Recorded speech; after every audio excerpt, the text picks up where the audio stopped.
Darius Walker had never lived in a neighborhood with an HOA. His land stretched across 30 acres on the edge of town. Purchased outright with money he'd earned through years of service in the U.S. Special Forces, for him, the property was freedom, no committees, no boards, no one telling him what color to paint his house or where to park his truck. But that didn't stop trouble from coming straight to his gate.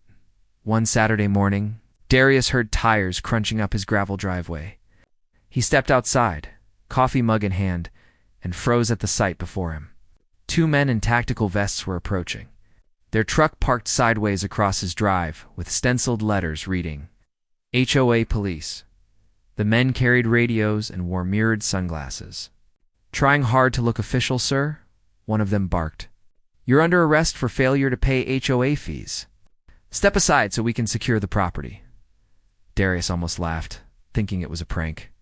But when he noticed the cheap Velcro patches on their vests and the fake badges clipped to their belts, Al's amusement turned to sharp focus. He had encountered real threats in far more dangerous places, and these two imposters didn't know who they were dealing with. "Funny," Darius replied calmly. "I don't belong to an HOA, and you're trespassing." The taller man smirked. "Everyone in this area answers to the HOA. Now hand over your ID before we drag you in." Darius's military instincts kicked in. He noted their stance, their gear, the way their fingers twitched nervously near their belts. These weren't professionals.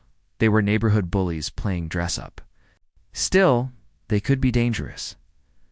Without raising his voice, Darius set his mug on the porch railing and stepped forward. "You boys might want to think this through," he said evenly. "Because impersonating law enforcement, that carries real prison time." The shorter man scoffed, but before he could reply, Darius moved. In a blink, he disarmed him, twisting his wrist until the fake badge clattered to the ground. The taller one lunged, but Darius dropped him with a precise sweep. That left the man gasping in the dirt.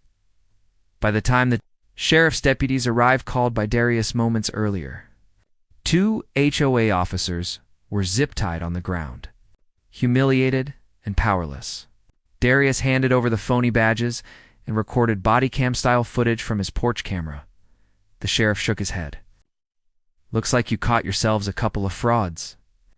HOA doesn't have police. They sure as hell don't have jurisdiction here." As the imposters were hauled away, Darius finally picked his coffee back up. He took a slow sip, eyes steady on the horizon. Out here, on his land, he was free, and no fake authority could ever take that from him.